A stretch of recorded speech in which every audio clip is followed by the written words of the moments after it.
예, 안녕하십니까. 동대 박종훈입니다. 예, 김경수 위원님 등, 또 김성수 위원님 모시고 또 보좌관님들 오늘 자리 준비하시느라 고생 땀을 뻘뻘 흘리고 제가 오히려 죄송합니다. 그리고 객석에 계신 많은 분들께 오늘 처음 인사드리는 분도 많은데 잠깐 뭐 길지는 않지만 20분 동안에 주요 내용만 갖고 중복되지 않게 좀 말씀드리겠습니다. 제가 그 원자력공학 하는데 무슨 탈원전을 주장하냐 그래가지고 저는 원자력계에서 완전 이단화가 되어 있습니다. 그래가지고 근데 당초에 저는 무슨 뭐 원자력을 다 죽여버리자 뭐 이런 것도 아니고 100% 신재생 에너지 당장하자 그런 얘기를 한 사람이 아니고 원자력계의 문제점을 이제 많이 지적을 했더니 그래서 심판을 좀 보려고 그랬더니 완전히 이제는 이제 탈원전 선수로 바뀌어버려 가지고요. 이상하게 됐습니다. 어쨌든 이미 발이 담궜으니까 그냥 열심히 가보려고 그러는데요. 그리고 제가 하는 전공은 사실 원자력에서도 뭐 어느 분야에 응용해도 사실 문제가 없기 때문에요. 제가 원자력계에서 연구비 못 받으면 재생에너지 쪽에서 좀 주시면은 제가 좀 앞으로 살아가는데 도움이 많이 되겠습니다. 그러니까 이 사진을 이렇게 붙여놓은 이유는 이게 저기 어느 현장에 어떤 노무자가 이렇게 안전 수칙을 지키기 위해서 이 안전모를 쓴 거거든요. 이 안전모가 의미가 있겠습니까? 그래서 이거를 제가 그 안전이라는 거는 이렇게 준칙, 규칙을 확실히 지키는 것이다. 그런데 저는 방점을 두고 싶습니다.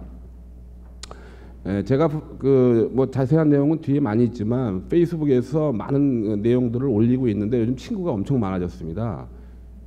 과거에는 관심도 없다가 제가 탈원전에 관련된 내용을 많이 올리니까 친구하자고 막 계속 밀려들어가지고 요즘은 하루에 10명씩 늘어나고 있어서 좀 있으면 한 몇천 명 될 것 같습니다. 근데 공교롭게도 제가 미국하고 프랑스의 상황을 제가 예측을 했죠. 프랑스 같은 경우는 원전 감축이 아니라 비율만 감축되는 것이다. 그러니까 63기가와트를 유지하고 신재생 에너지 비율이 늘어나게 되면 원전 비율이 50% 떨어진다는 페이크 뉴스들이 돌아다니고 있었죠. 그래서 그게 아니고 프랑스도 이제 63기가와트 유지를 못한다. 여기까지 제가 예상을 했는데 좀 있다가 다 안 그래도 17개를 줄인다고 기사가 나왔습니다. 그래서 제가 그 예측이 검증이 되었고요. 네, 미국도 5개 원전 AP1000 원자로 건설하면서 비용이 2배가 넘어갔고 1년 이상 지연돼 갖고 그것도 희망이 별로 없다 했더니 바로 엊그제 기사가 나왔습니다. 2개 호기를 건설 중에 중단한다. 지금 5조가 들어갔는데 앞으로 8조가 더 들어가기 때문에 그것 때문에 중지한다. 그다음에 나머지 보글 원전 2개 호기도 거의 중지될 가능성이 높습니다. 그러면 4개가 중지될 가능성이 높고요. 그다음에 이제 가동 원전도 이제 40년 수명 되기 전에 이제 문 닫을 게 좀 더 나올 걸로 오늘 기사에서도 예측의 뉴스를 봤습니다. 그래서 미국의 상황이라는 거는 이제 뭐 원전 건설은 이제 끝났다고 보시면 되고요. 이제 가동 원전이 서서히 이제 끝나가는, 그래서 2050년에는 현재 반밖에 안 될 거다 이렇게 얘기를 하고 있습니다. 근데 프랑스 같은 경우도 계속 운전하는데 비용 하나 계속 운전하는데 수명 연장하는데 2조 원이 들어가고 건설하는데 10조 원이 들어가서 이제 거기는 건설도 못하고 수명 연장도 못한다. 그러니까 자연히 원전이 감축된다 이렇게 제가 예측을 했는데 일부 원자력계에서는 뭐 원자력계 60기가와트가 유지된다 그 얘기를 계속 해고 다녀가지고 결국 요번에 또 망신을 당했죠. 또 최근에 또 그 LCOE라는 그 건설 발전 단가도 또 잘못 예측해가지고 또 서울경제하고 또 중앙일보에서 또 죄송하지만 또 망신을 당했습니다. 이런 일들이 계속 오류 보고가 나가고 있기 때문에 참 안타깝고요. 탄소 저감, 우리가 에너지 전환에 탄소 저감을 많이 말씀드리는데 이게 아주 공교로운 면이 있습니다. 우리가 탄소 저감을 재생에너지로에 가는 길로 많이 이제 이야기를 하는데 지금 탄소 저감을 내세우는 나라가 중국하고 러시아입니다. 탄소 저감을 위해서 원자력이 필요하다 하고 하는 데서 지금 전 세계에서 가장 원자력 발전소를 많이 짓고 있는 나라가 중국과 러시아입니다. 심지어 인도도 가담했죠. 거기가 3분의 2가 넘습니다. 이 나라들이 뭘 내세우느냐? 원자력이 탄소 배출 안 하기 때문에 원자력도 많이 해야 된다는 게 이 나라들의 지금 모티베이션이기 때문에 탄소 저감을 가지고 하면은 원자력의 건설에 명분을 제공한다. 그래서 그런 면을 생각을 하셔야 돼요. 그다음에 이제 미국의 경우에는 경제성 때문에 원자력에 피해가 가는 것으로 보고 있고요. 그래서 탄소 저감을 가지고 우리가 원자력에 대한 반대급부로 얘기하는 거는 조금 우리가 원자력의 어떤 안전성 문제라든가 사용 후 연료의 그다음 처리 문제 이런 것들에 중점을 둬야지 탄소 문제로 가서는 원자력에 또 다른 명분을 줄 수밖에 없다 이렇게 보고 있습니다. 네, 이거는 말씀을 드렸지만 제가 조금 앞에서 그 울리 박사께서 말씀하신 거하고 좀 커버가 안 된 부분들. 미국이 1979년에 TMI 2호기 사고가 난 이후에 원전 건설이 없었습니다. 30년 동안. 그 이유는 제가 잘못 알기로는 뭐 그 사고 때문에 그 안 지었다 이렇게 얘기하는 분들이 많은데 약간 그 영향도 없습니다. 없지 않아 있죠. 주민 수용성 문제도 있었는데. 그것이 30년 동안 원전 건설을 안 한 이유는 당시에도 이미 70년, 80년 들어가면서 원전 건설의 경제성이 있느냐 보다 수명을 20년 연장하고 그다음에 원전의 출력을 5% 내지 10% 상승하고 이런 것들이 훨씬 비용 효과가 좋다 했기 때문에 건설을 안 한 것입니다. 그래서 미국은 1980년대부터 심지어 2000년 초반까지 수명 연장 및 출력 증강을 통해서 원전 10기를 새로 지은 효과를 이미 얻었습니다. 근데 지금 건설하고 있는 거 5개밖에 안 되죠. 근데 이미 10개를 지은 거나 다름없습니다. 그것까지 포함하면 15개가 늘어나는 상황이었다. 근데 지금 현재 5개가 물론 이제 셰일가스 비용에 대한 경쟁력 상실에 의해서 이제 건설이 취소가 되는 그런 상황까지 맞고 있는 걸로 보고 있고요. 다음. 네, 원자력 발전은 전 세계 지구상의 에너지의 그 사이클 중에 가장 복잡한 사이클을 갖고 있습니다. 이런 면들이 원자력의 경쟁력을 떨어뜨리는 요소가 되고요. 원전 단지 건설만 추진하는 우리나라 지금 여기 있는 많은 프로세스들 중에 우리나라는 오로지 한 거는 건설밖에 없습니다. 그래서 이런 식으로 가가지고는 우리나라는 원자력 언젠가 망한다라고 제가 벌써 몇 년 전, 10년 전부터 이야기를 했는데 원자력계는 그건 말을 안 듣고요. 그다음에 재처리 내지 파이로 프로세싱 고속로까지 계획을 세우고 가는 과정에 대해서 제가 많은 비판을 했음에도 불구하고 그런 것들은 이미 서양에서 이미 수십 년간 하다가 실패한 거를 왜 우리는 지금 시작하느냐 그런 면들을 제가 강조를 많이 했습니다. 그래서 그것이 바로 우리나라의 원전 인프라가 선진국에 비해서 유일하게 우리나라가 원자력 인프라가 없는 나라임에도 불구하고 제일 많은 원전을 건설해 왔다라는 것이 그것이 우리나라 원전의 계획 원전 그 정책의 실패다. 또 혹자는 핑계를 대는데 우리가 재처리 못한 거는 미국의 원자력 협정 때문이다. 뭐 사용 후 연료는 주민 반대다. 이렇게 하면은 원전을 많이 짓지 말았어야 되는 거거든요. 그런데 그럼에도 불구하고 그건 다 숨겨놓고 건설에만 너무 치중했다. 그게 바로 원자력에 갖는 제일 문제점이었다. 그렇게 보고 있습니다. 다음. 재미있는 얘기였습니다. 2012년에 스탠퍼드 대학의 한 대학 교과 과정에 원자력이 리뉴어블, 뉴클리어 이스 리뉴어블이라는 그런 제목이 있습니다. 거기에 봐서 결국은 원자력계가 1983년에 MIT의 모 박사가 원자력이 재생에너지다. 왜? 사용 후 연료를 리사이클할 수 있다라고 얘기를 했습니다. 그리고 사용 후 연료를 다시 쓰게 되면은 50억 년 동안 연료 공급이 가능하다라고 주장을 했습니다.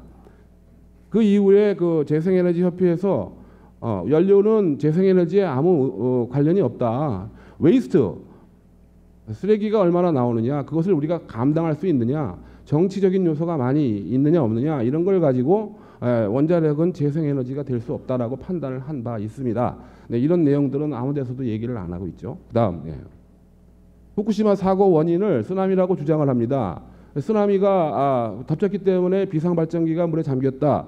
비상발전기가 물에 잠기도록 한 건 누구냐? 지하에다가 비상발전기를 넣어놓는데 한국하고 일본하고 맨날 원자력 회의하고 세미나 하는데 그 많은 사고 해석과 중대한 사고에 대한 분석, 평가, 실험을 하면서도 비상디젤 발전기가 지하에 있는 일본 원전에 대해서 아무도 코멘트가 없었다. 그 원자력계가 뭘 하고 있는 거냐? 돈 수천억씩 쓰면서 사고 연구하면서 이런 거 하나 챙기지 못하는 것이 과연 원자력계가 그게 상식적으로 지금 가고 있는 것이냐 그런 걸 제가 질타를 많이 했고요. 그러니까 테코의 후쿠시마 손실액이 200조 내지 지금 최근에 나온 거는 2017년 3월에 보면은 재팬 인스티튜트 포 이코노믹 리서치에 보면은 500조에서 700조까지 나오고 있습니다. 500조만 보더라도 원자력 발전소 100기 건설하는 돈이 날아간 거거든요. 미국의 원자력 발전소가 거의 99개 100기거든요. 그러니까 미국에 있는 원자력 발전소 100기가 하늘의 허공으로 갑자기 사라진 꼴이죠. 이게 원전 한 개의 사고의 영향이 이렇게 많은 큰 영향을 준다라는 거에 대해서 왜 이것을 무시하느냐 그런 얘기를 하고 싶고요. 그다음 후쿠시마 원전의 사망자 원인에 대해서도 방사선 피폭에서 죽은 사람 없다. 네, 방사선 피폭이라는 거는 웬만큼 많이 맞아가지고는 즉각 죽는 사람은 많이 없습니다. 다 딜레이드 이펙트 때문에 가죠. 그래서 보통 저기 후쿠시마에도 경우에도 2014년 기준으로 1,232명이 방사선의 간접적인 영향으로 질병 발생에 의해서 사망했다. 그다음에 그 이유는 제일 후쿠시마 원전에 가까운 사람들이 제일 많이 죽었다는 것이 그것을 입증하고 있다라고 얘기를 하고 있습니다. 합해서 후쿠시마 원전에 제일 가까운 지역의 인원들이 거의 700명 가까이가 원전의 2차 질병 발현으로 사망한 것으로 그렇게 평가되고 있습니다. 네, 다음. 전기요금 상승이라는데요. 저게 후쿠시마 원전을 겪은 일본의 경우 2009년에서 2014년 대비 전기요금이 가정용하고 SME라는 건 중소기업인데요. 거기서 24%가 올랐다고 나오는데요.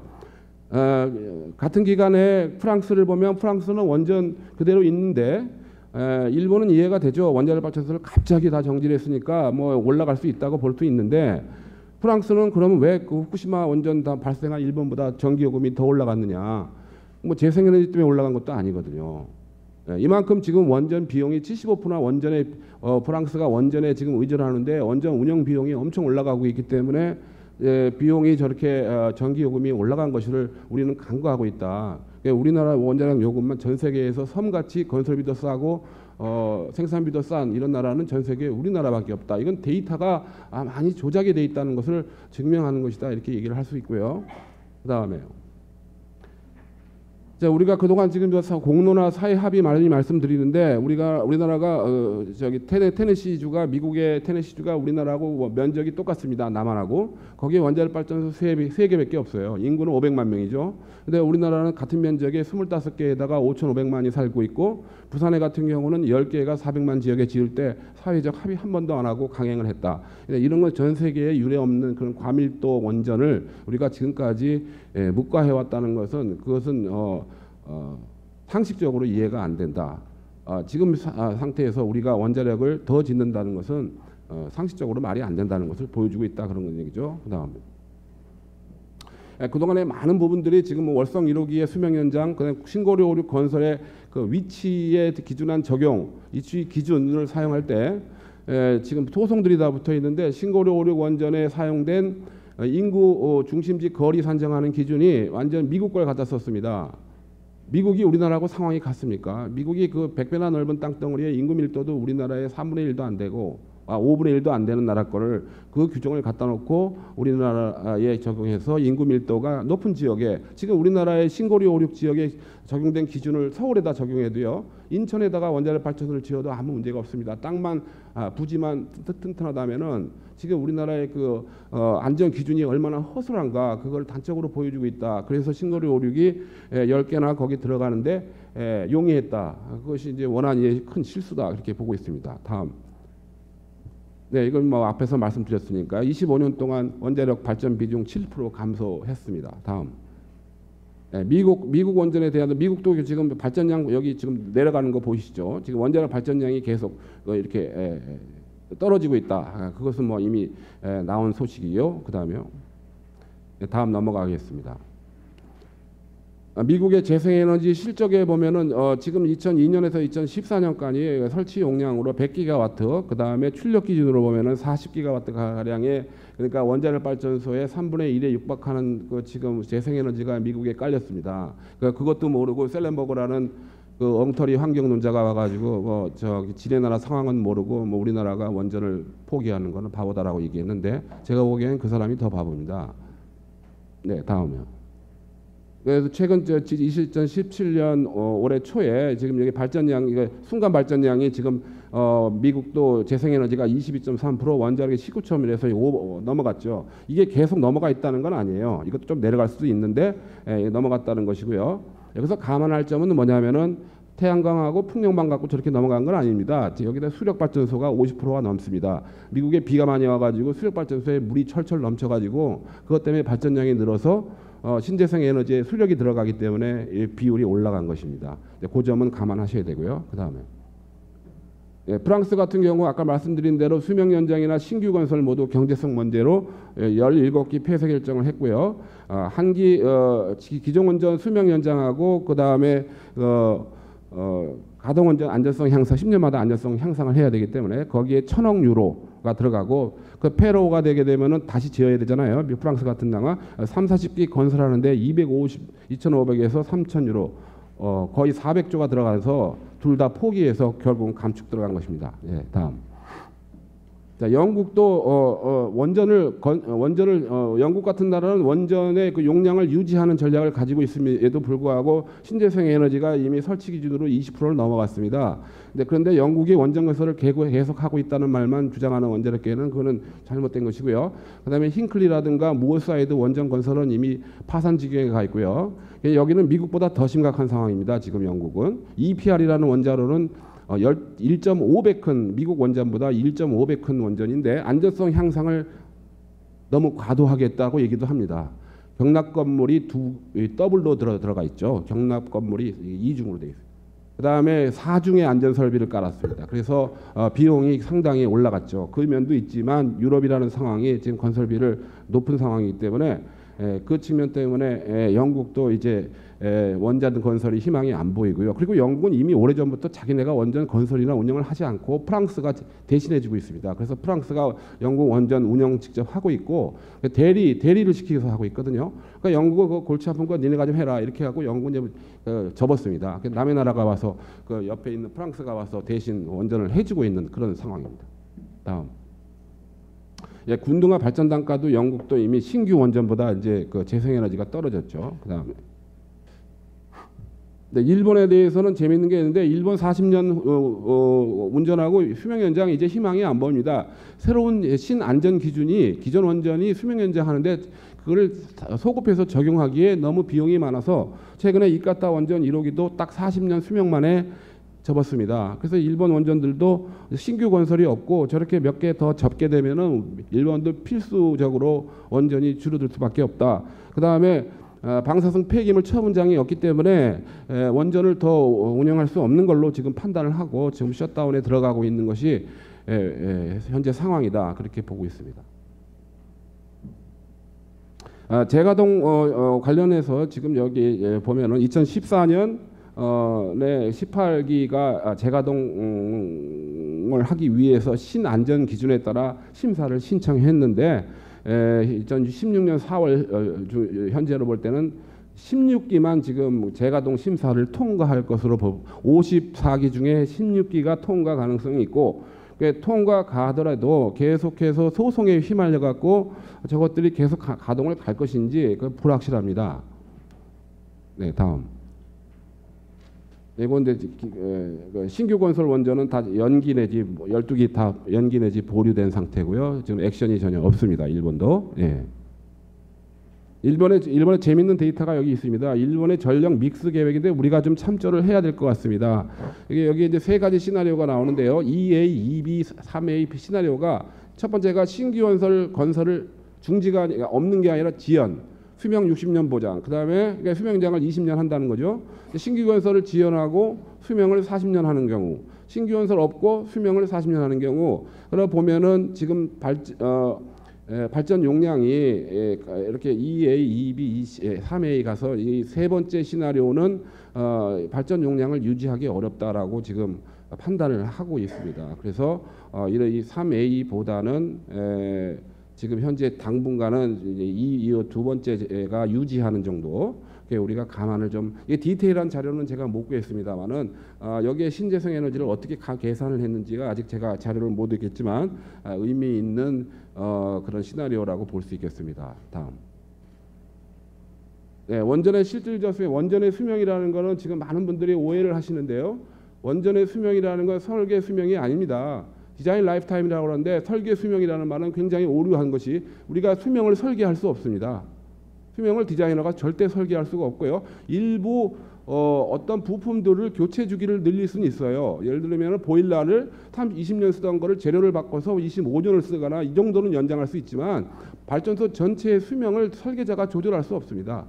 그래서 원자력 발전소 수명이라는 거는 디자인 라이프타임이 아니라 파이낸셜 라이프타임입니다. 파이낸셜 라이프타임이라는 거는 왜 그랬냐면은 더 이상 40년 지나면 저 발전소 이제 수명 연장 해봐야 돈도 안 되고 필요 없다 이런 생각으로 만들어 놓은 기간인데 그거를 어거지로 수명 연장한 나라가 바로 미국이었고 미국이 그러다가 지금 다 거의 망해가고 있는 상황이고요. 프랑스는 수명 연장 이제 못합니다. 돈이 너무 들어서 2조 보기. 우리나라는 수명 연장을 전 세계에서 가장 싸게 하는 나라입니다.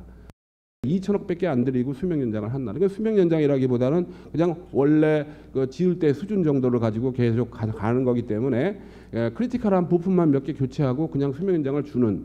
그래서 최신의 안전 기준도 적용 안 하죠. 그래서 우리나라의 수명 연장은 전 세계에서 가장 용이하고 돈 안 드는 수명 연장이었다. 그래서 고리 1호기, 월성 1호기 10년 연장한 것은 그냥 거저다 이렇게 보시면 다른 나라에 비하면 거저다 이렇게 볼 수가 있는 거거든요. 네, 다음.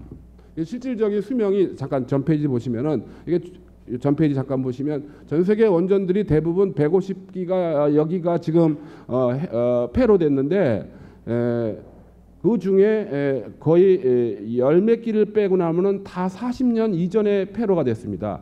평균적으로 나이를 보면 25년 정도의 수명에서 끝나고 다 폐로 됐어요. 평균적으로.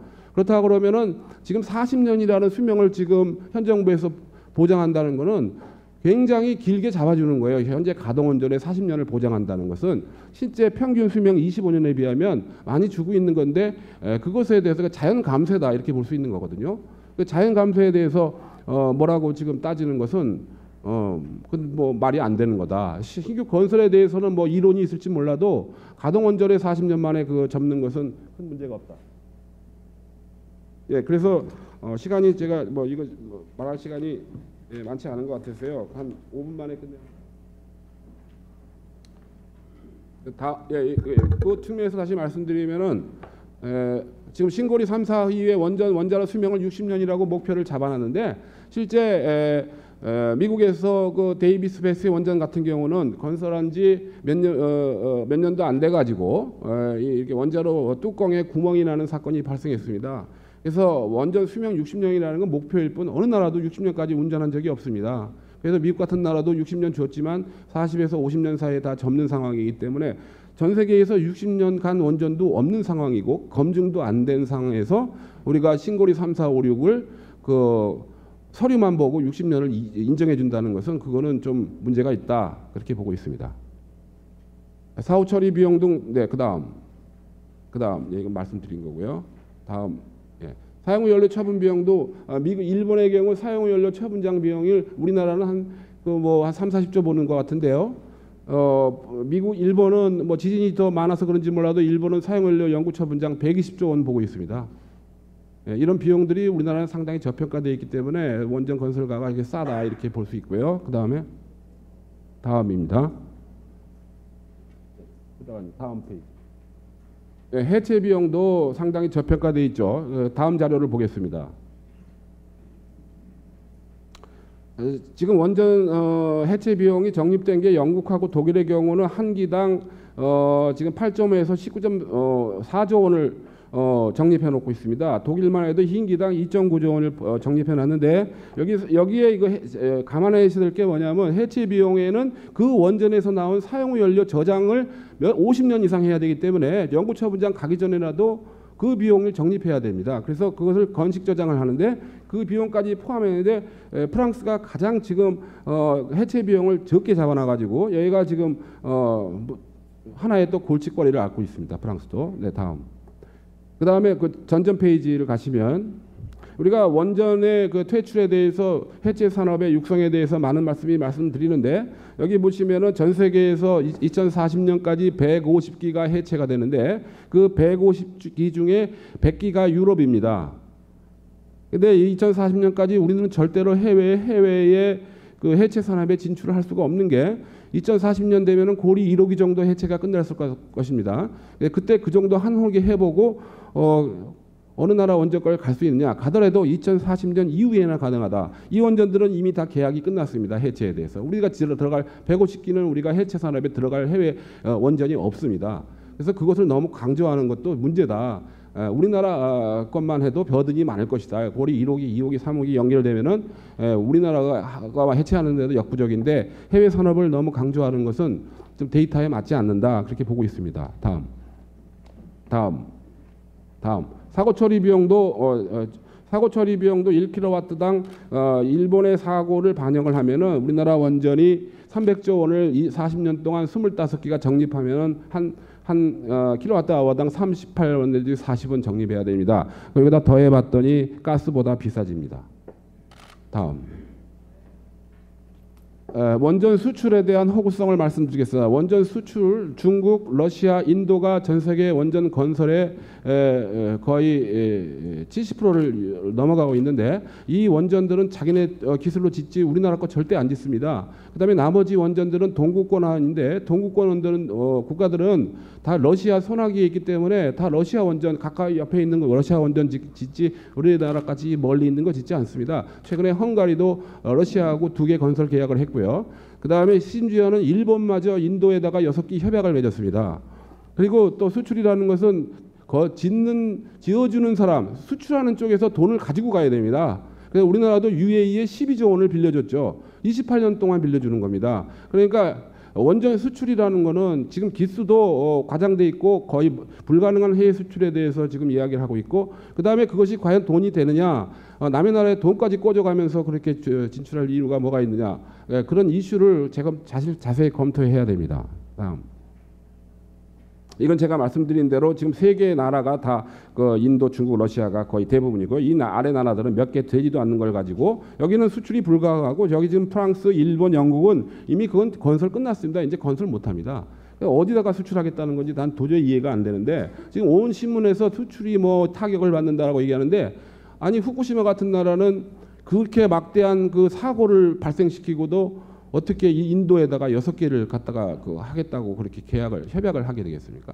그러니까 국내 상황과 수출은 아무 관련이 없고요. 수출이라는 거는 대통령이나 수상하고 그 나라하고 친하면 됩니다. 그냥. UAE에서 확인됐지 않았습니까? 한국에 대해서 굉장히 친근한 나라였기 때문에 가능한 것이죠. 이제는 없나 봐요 아마. 대통령이 더 많이 수출하시고 그러면 대통령이 더 피곤해지십니다. 돌아다녀야 되기 때문에. 그래서 수출이 경제성도 없고 현실성도 없는 상황에서 지금 온 신문지자상에서 해외 원전 수출을 강조하는 것은 한두 기는 뭐 더 할 수 있겠지만은 뭐 400조니 600조니 하는 것은 그거는 언어도 아니다 그렇게 말씀드립니다. 네. 그다음 이제 접으려고 하는데요. 재생에너지 부분으로 좀 가서 한 가지만 더 말씀드리고 결론으로 들어가겠습니다. 이거 보시면은 지금 아까 그 데이터 말씀드린 대로 지금 유럽에서만 보면 풍력이 142, 태양광이 100기가와트가 150 그러니까 150기가와트가 증가됐습니다. 원전은 16기가와트 감소됐습니다. 16년 동안에 요 아래에 있는 빨간색 여기 원자력이 15기가와트 떨어진 거죠. 그래서 재생에너지가 250기가 늘었습니다. 이것을 비교하면은 어떻게 해서 원전이 전 세계적으로 증가된 것이냐? 지금 우리나라에서 원자력 발전소가 세계적으로 늘어나고 있다거나 그 개수 카운트할 때 주로 WNA라는 월드 뉴클리어 어소시에이션이나 IAEA, 뭐 OECD, NEA 이런 자료들을 가끔 쓰는데 그 나라들은 예를 들어서 어떤 대통령이 가서 우리 원전 한번 같이 협력해 볼까요? 베트남에 가서 우리 원전 한번 해볼까요? 그러면 플러스 1 됩니다. 그렇게 해놓고 원전 수출을 과장하고 있는 게 바로 OECD, NEA, 뭐 WNA 이런 데거든요. 그 데이터를 가지고 원자력계가 이용해 먹는 건데 그거 다 허구성입니다. 내용 들여다보면 동남아의 원전은 못 집니다. 또 원자력은 인프라가 없으면 못 짓기 때문에 그냥 갔다가 진다는 건 동남아는 원자력 발전소 들어갈 수가 없는 데고요. 다음이요. 전기요금 추세도 보면은 전기요금 추세 보세요. 여기 지금 독일은 뭐 많이 올라갔지만은 다른 나라들도 다 계속 지금 1990년대부터 현재까지 증가 추세인데 한국만 보면 전 세계에서 가장 낮은 상태로 지금 유지되고 있죠. 미국마저도 이렇게 올라갔는데 우리나라 전기요금은 이 바닥에 있다. 그럼 과연 이게 국민들한테 이득이었는지 난 그거 잘 모르겠습니다. 결국은 이것이 바로 원전의 건설을 촉진하게 된 계기가 됐다. 건설 전기요금을 저렇게 전 세계 추세에 안 맞게 낮게 유지한 것이 낭비를 초래했고 뭐 이런 것들이 결국 원전을 건설하는 명분을 주었다. 이렇게 보고 있습니다. 그다음 그다음에 프랑스, 독일도 프랑스 재생에너지 하는 나라 아직 아니거든요. 근데 여기 전기 수요가 이만큼 줄고 있습니다. 독일도 재생에너지 해소라기보다는 그 국민들의 노력으로 지금 전력 소비가 많이 줄고 있습니다. 다음. 이거 아주 중요한 얘기인데 재생에너지가 전력망의 위험이냐? 미국 에너지성에서 재생에너지가 전력망의 위협이 될 수 없다라는 보고서를 썼습니다. 지금 닉 페리가 장관이 돼가지고 보고서 쓰라고 시켰더니 트럼프 생각하고 반대로 써버리는 거죠. 그 다음에 그 트럼프가 파리에 가가지고 우리는 탄소 감축에 참여 안 하겠다. 그 이야기 때문에 원자력을 더 죽여버렸습니다. 그렇게 되면 화력 발전하고 가스 발전이 탄력을 받거든요, 미국에서. 그러면 거기가 더 싸지거든요. 그래서 원자력이 더 죽는 거죠. 그래서 트럼프가 파리 협약을 탈퇴한다고 한 것이 미국의 이 VC 서머하고 이 발전도 죽이는데 혁혁한 공로를 세웠다 이렇게 보고 있습니다. 그래서 탄소를 배출하고 이렇게 민감한 차이가 있다 이렇게 보고 있습니다. 다음. 네, 다음. 이것이 이제 또 중요한 내용인데요. 지금 독일의 방코프가 원전에서 재생에너지의 출력 변동, 재생에너지는 출력이 이렇게 변동되지 않습니까? 낮밤에 따라서 또 그렇기 때문에 그거를 어느 정도 맞춰줘야 되는데 원자력 발전소 가지고 그 출력 변동을 맞춰주다 보니까 이 원자력 발전소의 해결료가 산화가 많이 돼가지고 해결료가 푸석푸석해져가지고 사고 위험이 발생한다. 그래서 원자력하고 재생에너지 두 개만 있어갖고는 운영을 할 수가 없다라는 게 입증이 됐습니다. 제3의 에너지가 있어야 된다는 거죠. 원자력이 없거나 제3의 에너지가 있어야 된다. 그러니까 그것이 이제 방코프 원전에서 입증이 됐습니다. 그것이 뭐냐?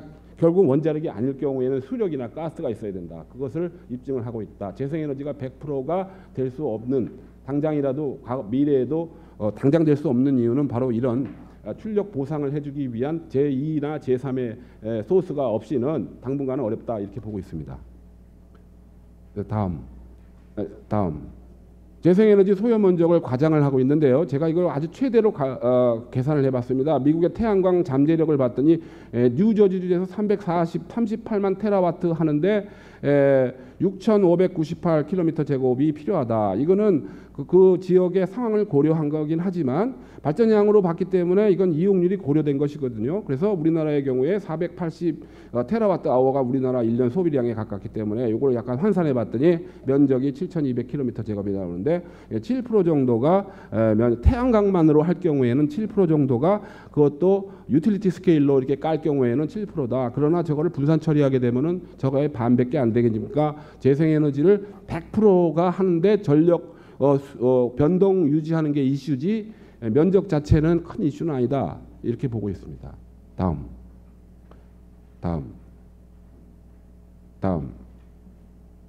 재생에너지 100%로 칠레 수도 산티아고 740만 도시에서 전철의 100%로 재생에너지 공급을 성공을 했고요. 그다음에 중국 칭하이구에서 이거는 이제 전체는 아니고 우리나라의 한 도 정도 되는데 인구 800만의 텍사스 면적을 갖는 텍사스 면적을 된다 그러면은 거의 우리나라 같은 면적이죠. 인구만 적을 뿐이지 여기서 100% 재생에너지로 공급을 했습니다. 또 여기도 감안해야 되지만 반이 수력입니다. 네, 다음. 에너지 보장, 신재생 에너지의 그 보완을 필요해서 전기 저장을 해놔야 되는데 제일 많이 앞서가는 게 호주입니다. 호주가 2018년까지 800kW 아워를 건설 계획 중이고요. 그 더 한 2020년까지 4기가와트 아워 그러면은 원자력 발전소 4개에서 나오는 전기를 1시간 저장하는 그 정도 수준까지 와 있습니다. 그래서 이거 보조 배터리 이런 것들은 그냥 늘리기만 하면 얼마든지 늘릴 수 있는 것이기 때문에 특별하게 큰 기술이 필요한 건 아니고 그래서 이 보조 배터리도 지금 호주에 가서 벤치마킹을 좀 많이 해봐야 될 것 같습니다. 네, 이것으로 제 발언 말씀 마치겠습니다.